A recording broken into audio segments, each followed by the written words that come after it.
She was wearing a blazer she didn't understand and a title she didn't earn when she strolled into the 10:30 client integration meeting and introduced herself as the new client strategy director. I just stared at the untouched coffee in front of me, already bitter. Her last job had been posting brunch photos for a wine startup that went belly up in 6 months. Now she was in charge of the single largest enterprise rollout in our pipeline, $24 million across 3 accounts, all hinging on a system she couldn't even log into without help. I'd been here 9 years. Not flashy, not loud. Just the one who fixed things when the foundation cracked and the phone lines started buzzing with VP-level panic. The guy who made sure the integrations didn't crash live demos or trigger SLA breaches that came with commas and lawsuits. My job was to be invisible until something broke. And now, something was about to shatter in slow motion, with a smile and a PowerPoint template. I wasn't angry. Not yet. Anger is noisy. This was something quieter, colder. The kind of emotion you feel when you're watching your own house catch fire. And your hands are already full of water, but no one's listening. They don't want water. They want sparkle. By the way, if you're listening and you've made it this far, take 2 seconds to like and subscribe. Seriously, 97% of people never do. And that one click helps our team way more than you think. Thanks. Back to her. She was all confidence and LinkedIn quotes, clicking through a slide deck filled with buzzwords like synergize and impact velocity. I watched our largest client's rep, someone I'd worked with for 5 years, squint at the screen like it was written in Sanskrit. When she got to the specs, I froze. She'd approved the wrong architecture. Completely incompatible. If this went live, we were on the hook for breach penalties that could top $7 million.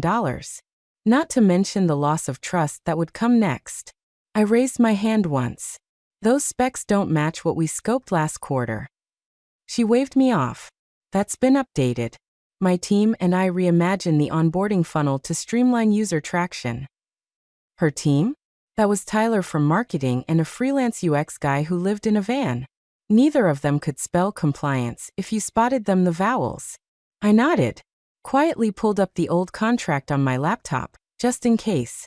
After the meeting, I didn't argue. I didn't go to her or to HR. I went to my desk, locked in, and started rebuilding the architecture from scratch. No overtime, no approval, no fanfare. Just quiet, correct work. I stayed until 2:47 a.m., testing, deploying, simulating client-side errors. And by the time the sun came up, I'd patched the rollout, overwritten her specs, and saved the company from a lawsuit that would have buried a quarter's earnings in legal ash. No one thanked me. No one even noticed. Until the next morning, when she walked into the same room, beaming, and said, "Crisis averted, team." I stayed up late and pushed a few changes. It's all good now. I blinked. Just once. She didn't even know where the Git repo lived. My phone buzzed in my pocket. A message from one of the client VPs. "Thanks for saving our asses last night. You're a machine." I stared at it, then deleted it. Didn't reply, because I already knew what was coming next. When someone like her succeeds, someone like me always pays for IT. Did IT hit around 4:12 p.m. on a Thursday? The kind of call that makes your stomach pre-clench before you even pick up. Lauren, the senior tech liaison from Stratacore, was on the other end, voice like wet gravel. "Please tell me this is a mistake. These specs can't be final." I opened the client folder, skimmed the attached configuration sheet, and my hands went cold. Authentication keys were misaligned. Field validation protocols? Missing. Worst of all, the data compliance layer, the one we built from scratch to satisfy European privacy laws, had been removed entirely, replaced with a one-size-fits-all module. I knew immediately what had happened. She'd sent the sandbox framework instead of the production schema. The wrong sandbox. A presentation prop, not even vetted. Lauren kept talking. But I was already moving, opening logs, checking what had gone out to the other 2 enterprise clients, both of whom had rollout windows within 48 hours. It was the same botched configuration across all 3. If they deployed using this garbage, it would trigger clause 14.7 in our SLAs, what we called the nuclear clause. Minimum $2 million per breach. One of the clients had financial data pipelines. Another, live customer analytics. These weren't test drives. These were live bullets. I pinged DevOps. No one answered. I checked her Slack status. Out at networking drinks wineglass. Of course. Meanwhile, her mistake was metastasizing. I wasn't even supposed to be on these accounts anymore. She had taken strategic ownership. Whatever the hell that meant. But nobody had stripped my backend access. Probably an oversight. A lucky one. So I did what I always do. I shut up and fixed it. I started with Stratacore's config, rebuilding the schema using our original specs, mapping fields manually where her upload had corrupted the JSON tags. Then I moved to Selentra, who'd already started pre-deployment staging. I had to spoof user permissions to override their pending update. Risky, borderline insubordination, but better that than having legal in my inbox by sunrise. By 7 p.m. the office was empty. I ate cold Chinese from the fridge while I rebuilt the deployment stack. At 9:17 p.m., I fired off shadow deployments to private environments I'd built years ago for testing. Everything held. No braquilles, no leaks. The system pulsed like a heartbeat. Quiet, smooth, alive. At midnight, I rerouted all external client calls through my mass staging ID and reissued the updated specs.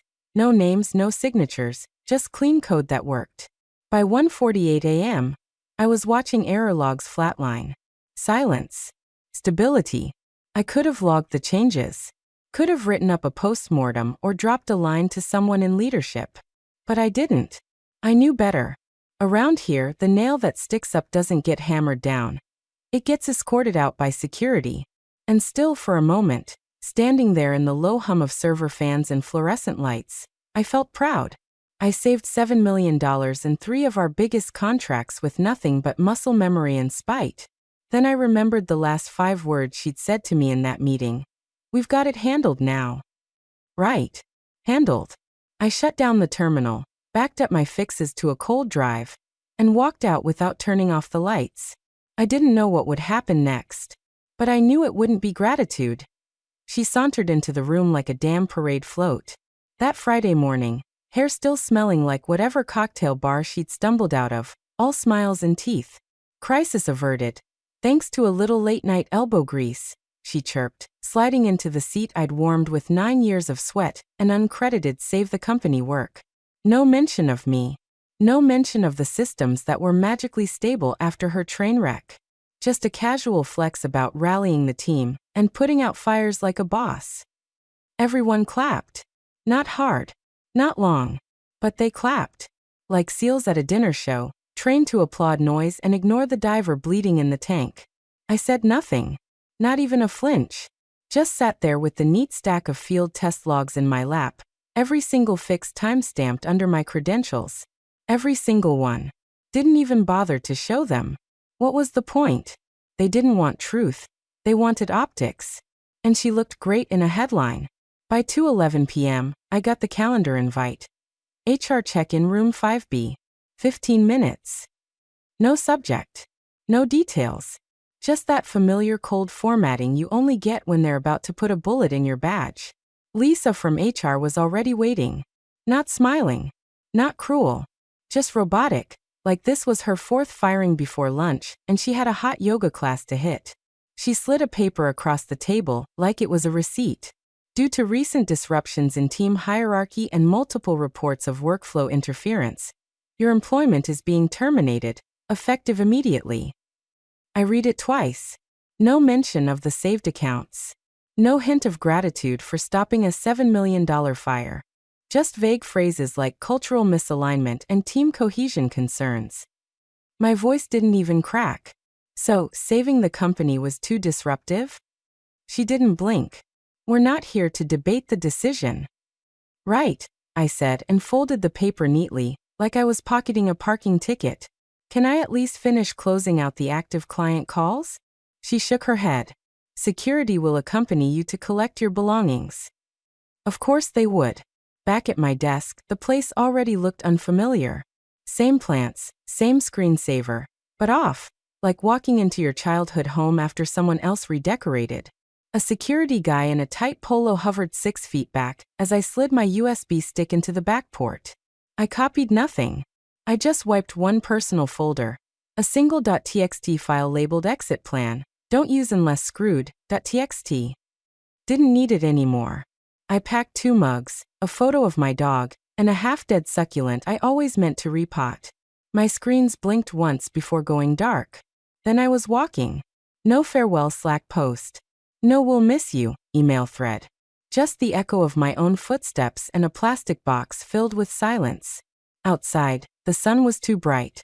I stood there in the parking lot for a long moment, not angry, not heartbroken, just clear, cold, focused. They thought I'd vanish. They thought wrong. The first call came at 6:42 p.m.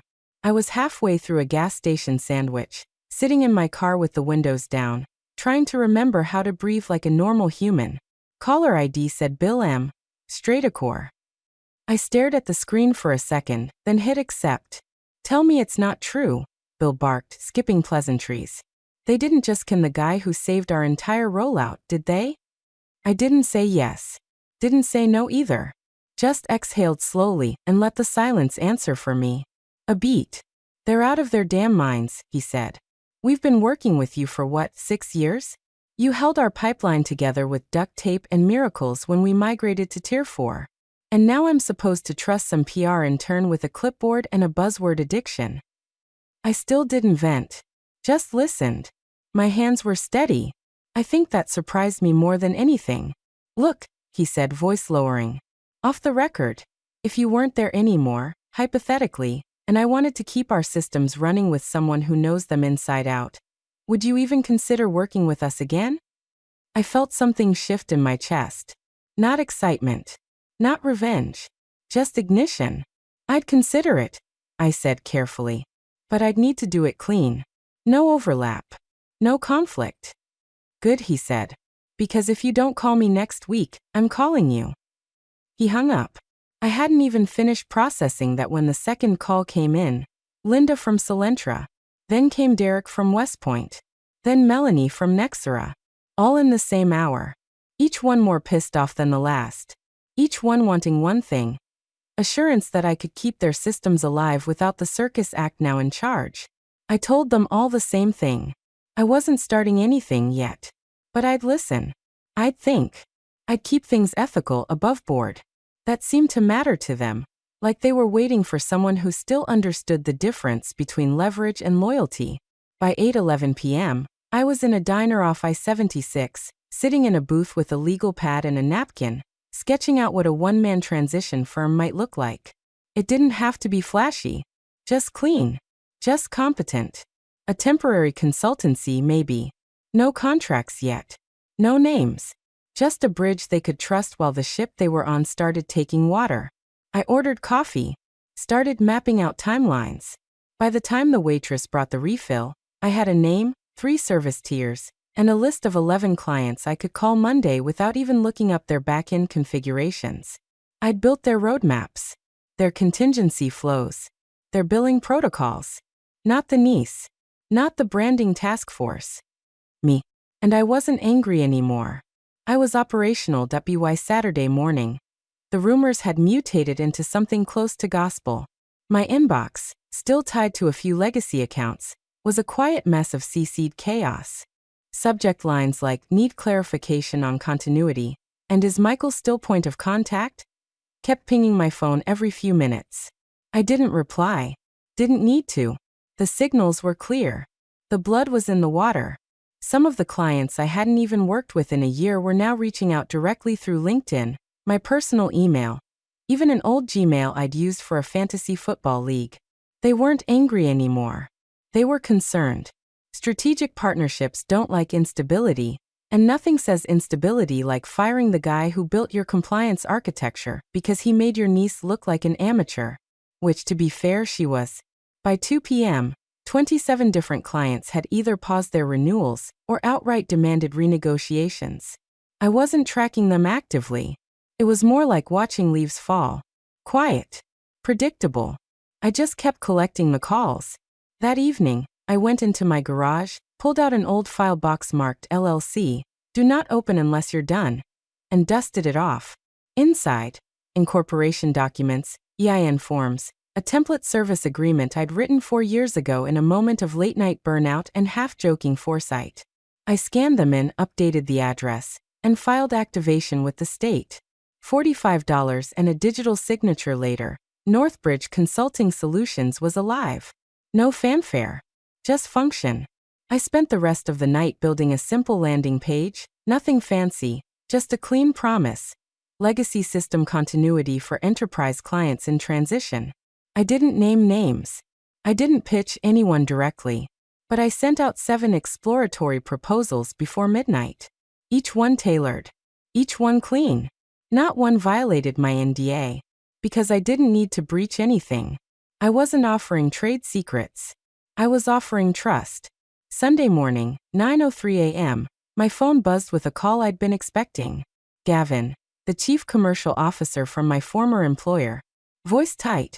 Polished panic. Michael. I wanted to touch base. We're hearing some things. Clients are confused. Yeah, I said calmly. Seems like they're looking for stability. He chuckled nervously. You're not, soliciting, are you? I let the silence hang just long enough to make him sweat. No, Gavin, I said finally. I'm not soliciting anyone. You fired me. These aren't targets. These are friends calling a friend. More silence. Then a strained sigh. Well, we just wanted to make sure there's no confusion about proprietary relationships. There's none, I cut in. I never owned the relationships. But I did earn their trust. And apparently, they noticed when that walked out the door. He didn't respond. Just said he'd circle back. He never did. By Sunday night, 33 clients had either paused payments or requested formal transition pathways, most under the guise of review. But I knew what that meant. They were waiting for the green light from me. Quietly. Patiently. Like someone waiting for their real mechanic to come back from vacation. Because they don't trust the kid at the shop who just learned how to hold a wrench. The shift wasn't dramatic. It wasn't loud. It was slow and dignified. Like a tide turning under the surface. By Tuesday afternoon, just 72 hours after the first call. My apartment floor was covered in printed NDAs, contract templates, onboarding packets, and enough client logos to make a PowerPoint cry. 96 accounts.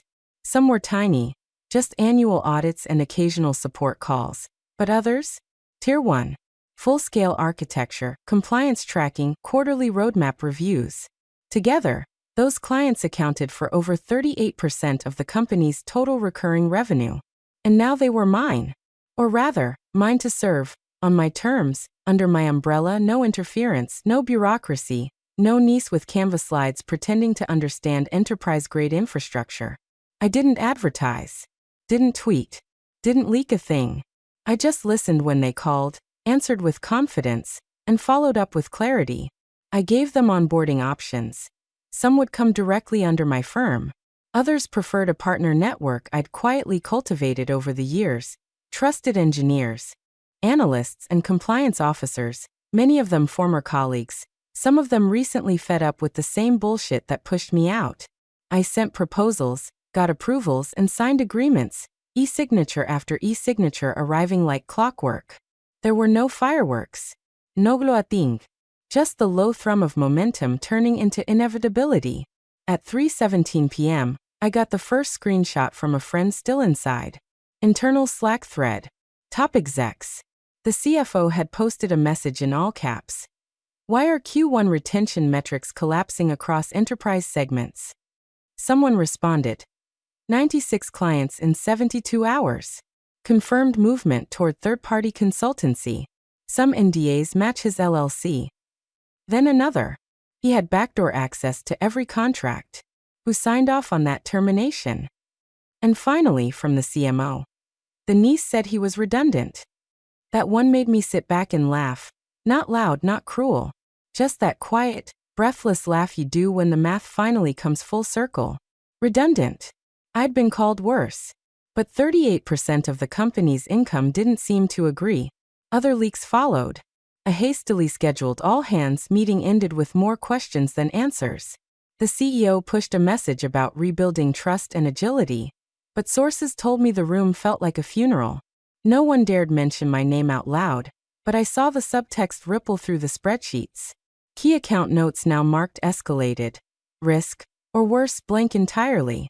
By dusk, I'd received 7 messages from execs who'd never even acknowledged me when I worked there, suddenly eager to catch up, touch base, or explore collaboration. I ignored 5, responded to 2, cordially, briefly, let them feel the gravity of their own decisions. I didn't need to twist the knife. The beauty of letting people collapse under their own weight is that it saves you the energy of pushing. And this was collapse in slow motion. They called the emergency board meeting for 8 a.m. Wednesday. No one brought croissants. It was supposed to be routine, an adjustments and outlook session for Q1. But by then, the bleeding was impossible to spin. Nearly 40% of their enterprise portfolio had either vanished, paused, or sent notice they were reviewing vendor alignment. Internally, that meant one thing. Someone screwed the pooch, and that someone wasn't showing up with a deck of slides and a fake smile this time. I wasn't there, obviously, but the texts started rolling in before lunch. One from a former PM I trusted. CEO tried to pin everything on unauthorized knowledge transfer. Whole room went quiet. Apparently, he'd walked in with swagger, tried to frame the client exodus as a breach of protocol. He must have taken internal IP, he'd claimed. Proprietary playbooks, maybe client data. It was the only angle he had left. If I'd stolen something, then maybe they could sue. Maybe the board would refocus their rage somewhere besides the family name that tanked the quarter. But then legal spoke. And that's where the real performance began. The general counsel, a woman I'd worked with exactly twice in my career, but who never once missed a dotted I, apparently slid a folder across the table. Inside, copies of standard enterprise contract clauses. She read one out loud, monotone. All system designs, roadmaps, and support configurations remain client-owned upon delivery. Client-owned. Not company-owned. Not niece-owned. Client. Which meant the moment I left, I took nothing but my name, and the trust I'd built under it. No code. No servers. No documents. Just relationships that had always been voluntary. The room was silent after that. Word is, the CFO coughed. Someone else, probably the investor from Toronto, asked flatly. So we terminated the architect and gave the building to the intern? No one answered. The next message I got was a screenshot of the CEO's face, frozen mid-stammer, from a Zoom leak. Eyes wide. Tie askew. Mouth half open like a man who just realized his seatbelt doesn't work, and the cliff is closer than it looked. From another friend. Niece not present. Word is she was told to stay home pending clarification. Clarification. No one wanted to say the word nepotism, but you could smell it coming off the meeting notes like bleach. She hadn't just failed upward, she dragged a third of the company's worth down with her. And now her defenders were cornered, suddenly allergic to their own decisions. I wasn't in the building. I wasn't on the call. But they were all talking about me. Some in anger. Some in regret.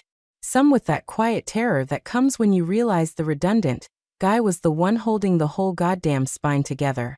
I didn't gloat. Didn't post. Didn't leak a thing. I just made another pot of coffee, watched the sunrise through my own window, and started drafting the terms of my next contract. The email came in at 6:09 a.m. sharp. Not from HR. Not from the CEO. A board member. One of the quiet ones. The kind who doesn't show up at company parties, but somehow still signs the checks that keep the lights on. Subject line was simple. Conversation opportunity. Time sensitive. I read it 3 times while sipping burnt diner coffee out of a paper cup. Then I laughed. Not loud, not smug, just that small, amused exhale that says, "Of course you called." The body of the message was cordial, even deferential. They'd been closely monitoring recent client movements.